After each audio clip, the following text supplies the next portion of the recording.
Hey y'all, it's Jennifer Farr Davis, your policy guide with Crossing Our Divide. And this week we're looking at how misinformation causes misunderstanding. When I was growing up, I remember one of my friends asking me how my parents would feel if I dated someone of another race. I'd never thought about it, and I asked my mom. I don't remember her exact words, and she always says I misquote her, but my takeaway was she was way more concerned about someone's heart and character and beliefs than the color of their skin. Public concern over inter-race or interfaith marriages is on the decline and has been for quite a while, but parents' concern about children marrying someone outside of their family's political party is experiencing a steep and steady rise. I can only imagine one of my kids coming to me and asking, "Mom, how would you feel if we married a Democrat or Republican?" I hope I would have the same grace my mom had and say, I am way more concerned about someone's heart and character than their political party. You know, I have to wonder, it must be the two-party system that is tearing us apart, right? When I started this policy journey, I thought somewhere along the way we would need to look at how only having two parties is creating division. I mean, wouldn't we get along better if there were more options? And while I've learned there are systematic and policy-related problems with the suppression of new political parties and ballot access to candidates outside primary parties, we can't lay the blame of our extreme polarization entirely at the feet of the two-party system, because we've been set up that way for most of American history, and yet we haven't been this divided until now. In 1950, the American Political Science Association actually put out a report voicing concern that America wasn't polarized enough. There was fear that without stronger disagreement and opposing viewpoints, our country would fail to thrive.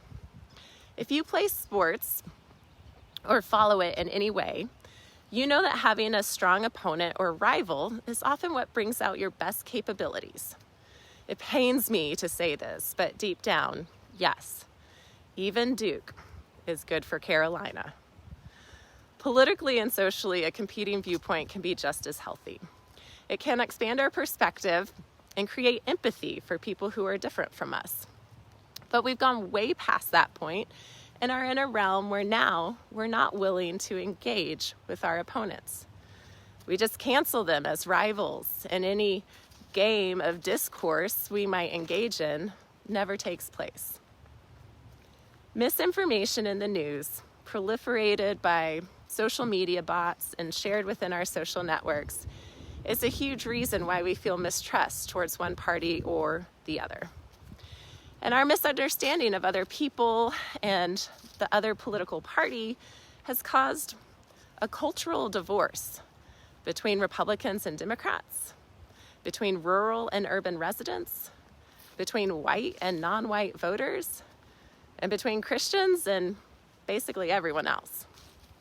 It's very much like a marriage where one party, pun intended, has been hurt and lost trust in their partner to the point where they're now unable to give that person the benefit of the doubt.